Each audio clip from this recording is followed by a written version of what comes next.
Pega aí a palavra de Deus, pega aí a palavra do Todo-Poderoso e abra comigo no livro de Apocalipse, capítulo de número 2, versículo de número 10. O Senhor Jesus falando para a igreja de Esmirna, Ele diz algo tremendo para o nosso coração e para aquela igreja, que diz o seguinte, já vou ler e preste atenção. Jesus falando: não temas das coisas que há de padecer, eis que o diabo lançará algum de vós na prisão, para que sejam tentados, e tereis uma tribulação de 10 dias. Sê fiel até a morte, e dar-te-ei a coroa da vida. O Senhor Jesus relatando, escrevendo para a igreja de Esmirna. Se você não sabe, a igreja de Esmirna era uma igreja perseguida, coitada, maltratada, judiada, sufocada pelos falsos profetas e até pelo próprio diabo. O inferno investia pesado sobre a igreja de Esmirna e contra aquele pastor que estava naquela igreja, porque aquela igreja era uma igreja fiel, era uma igreja que procurava fazer as coisas tudo certo, obedecia a palavra de Deus e cumpria dentro dos detalhes, mas porém era uma igreja pobre, humilde, sem muitas condições financeiras.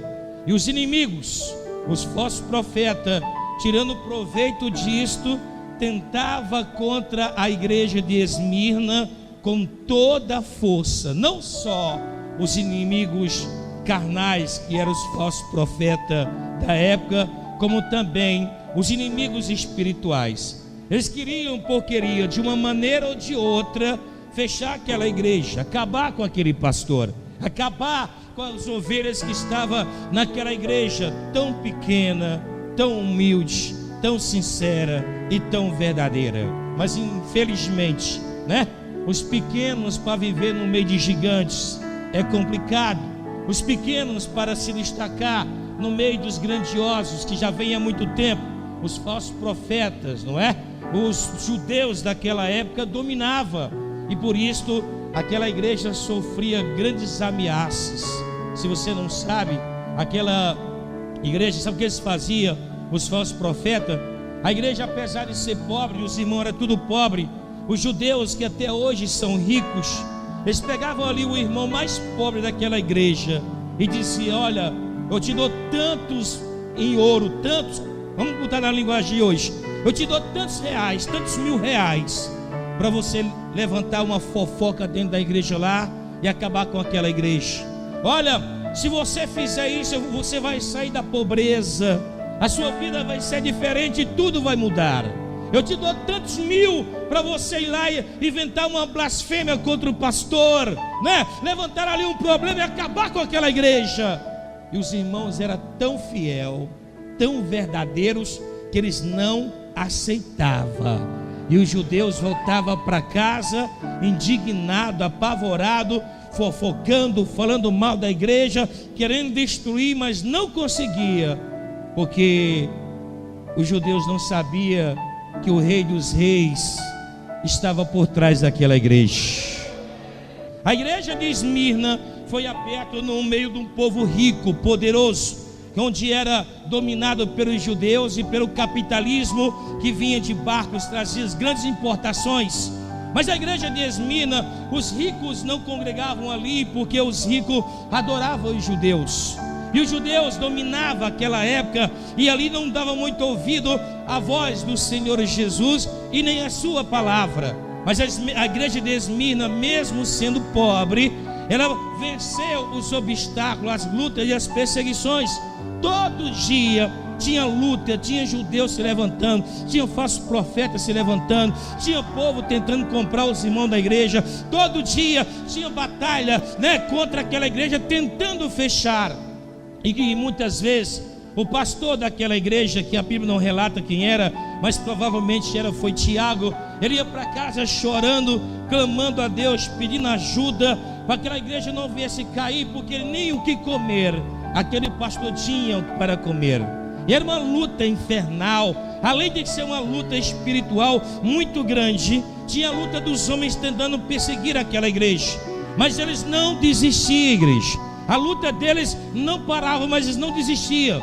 Continuava pregando a verdade, continuava professando a Jesus, continuava cuidando um do outro, continuava se amando, um ajudando o outro, né? E aquela igreja era uma união tremenda, era um amor tão grande, era uma verdade tão profunda que ninguém conseguia debater contra aquela igreja, ninguém conseguia derrubar ela. Por quê? Porque ela estava ordenada, fundamentada e baseada na palavra de quem?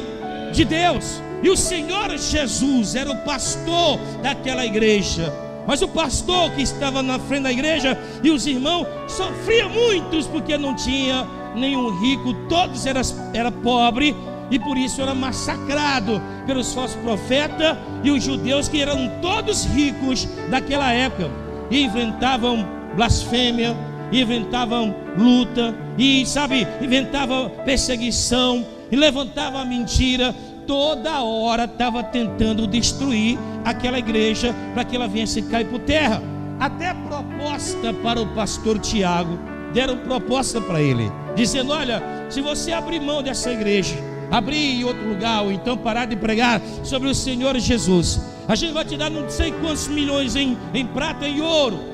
E Tiago não abriu mão, ia chorando para casa, ia pedindo ajuda, socorro para Deus, para que a palavra viesse permanecer.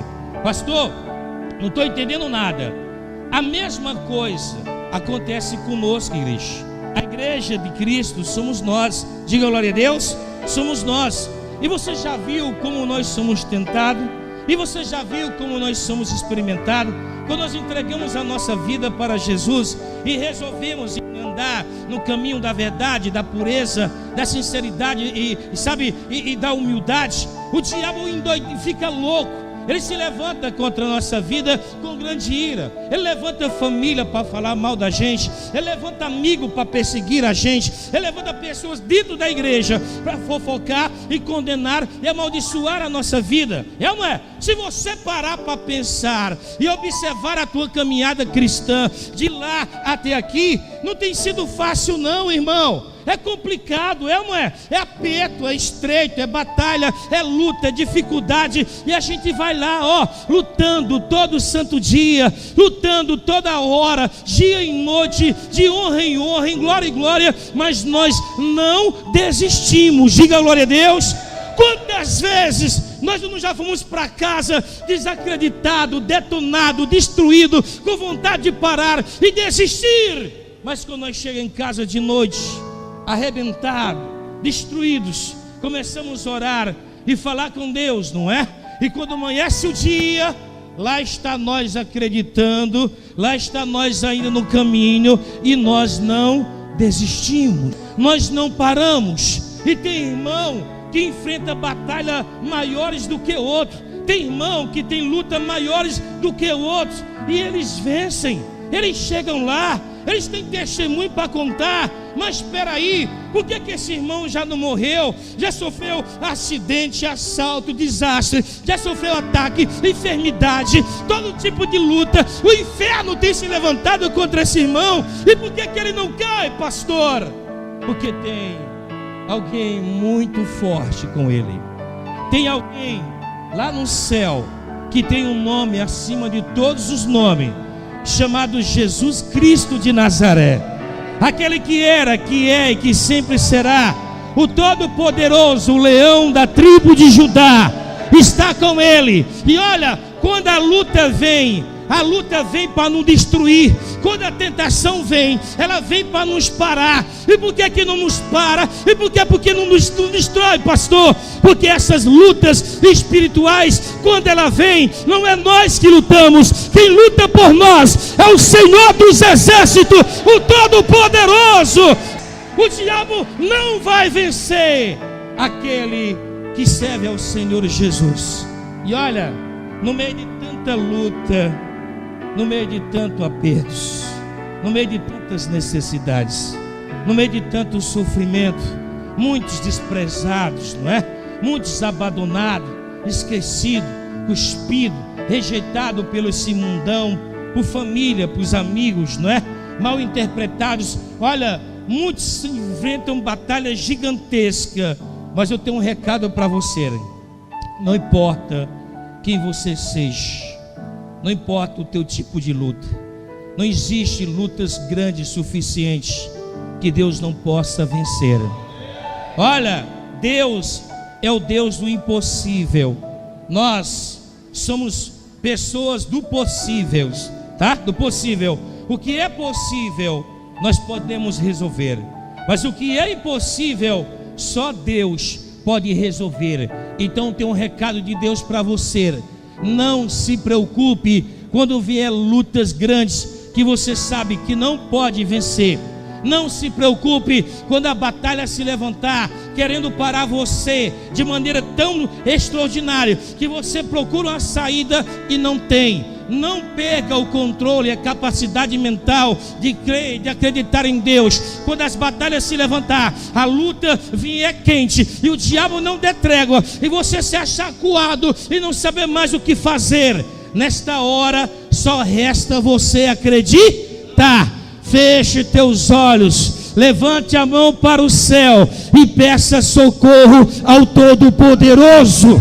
E Ele vai lutar por você, porque Ele é fiel e Ele não esquece nenhum dos seus filhos que crê nele de todo o coração.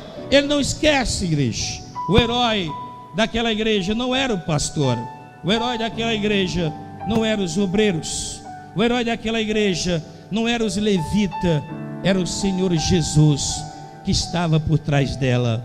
Uma igreja pobre, humilde, simples, perseguida, maltratada, judiada. Uma igreja, sabe, defamada. Todo mundo falava mal dela. E por quê, pastor?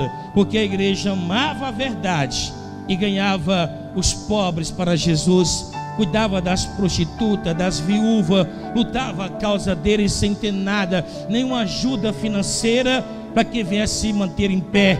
E os judeus não entendiam, não compreendiam como é que uma igreja tão pobre não caiu ainda, não afundou ainda, já era para ter sido destruída, porque essa igreja só tem pessoal de baixo escalão. Mas a igreja não caía, porque o Senhor Jesus estava com ela. Mas a pobreza era grande, irmão. Os irmãos vendiam o almoço para comprar a janta, está entendendo? A pobreza era grande, mas o que matava a fome daqueles irmãos era a palavra de Deus. Amém, igreja? Então vamos dar uma linda salva de palmas para o Senhor Jesus. Enquanto você aplaude, diga glória a Deus. Vem todo mundo aqui na frente.